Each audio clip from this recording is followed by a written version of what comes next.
knees, okay? So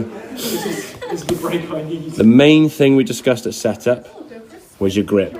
So you can see here now, I know it's a bit blurry with the left hand, but you can see the logo there quite clearly on your left hand, and you can see this gap between your right thumb there and your right fingers, where this one, your thumb's a bit more on top of the grip. Left hand grip is certainly better.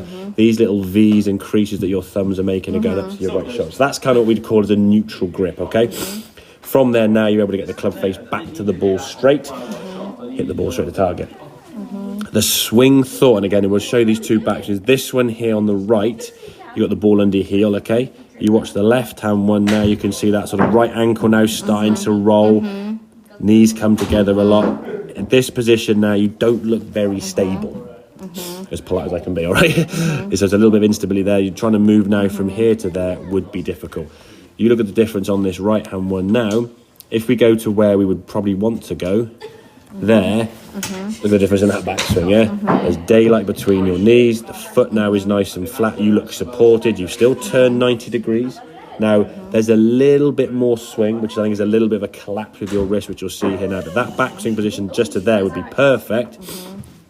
That there is just more like you lose a bit of control there with the hands there. Whether your fingers are losing a bit of pressure, I'm not sure, but from that backswing, at least your lower half now is more stable. You're able to now shift towards target.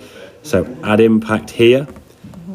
Shoulder, hip, leg, perfectly straight line down there. Hands now just in front of the golf ball.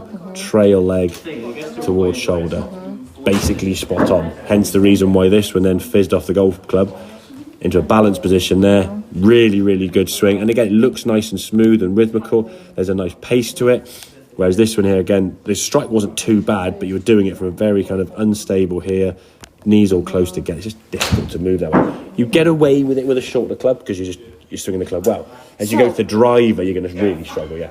When that happened, yeah, I know when that happened, because when I'm swinging from here, it's good. Yeah.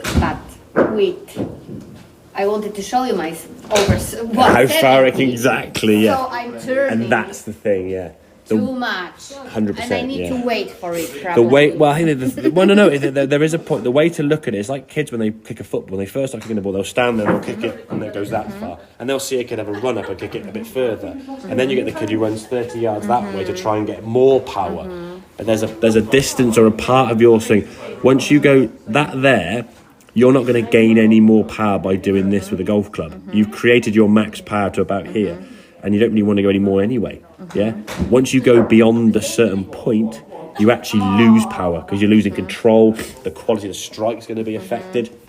So it's not as if, admittedly, yeah, if you swung the golf club to here, it wouldn't go as far as if you swung it to here.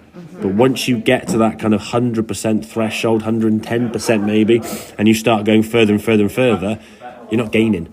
And what you are actually doing is risking the potential to miss-hit it, and then that loses direction, loses distance. And then, of course, if you've done that, then you might try to hit the ball hard or just swing it faster, lose more control. It's a sort of vicious cycle of shots going worse and worse and worse, okay? So I would practice with that ball under that right heel. Just keeps that foot so much more stable, and really, really good movement there. And then through to the follow-through. The reason why this foot hasn't moved up so much is your right foot's staying on the ball.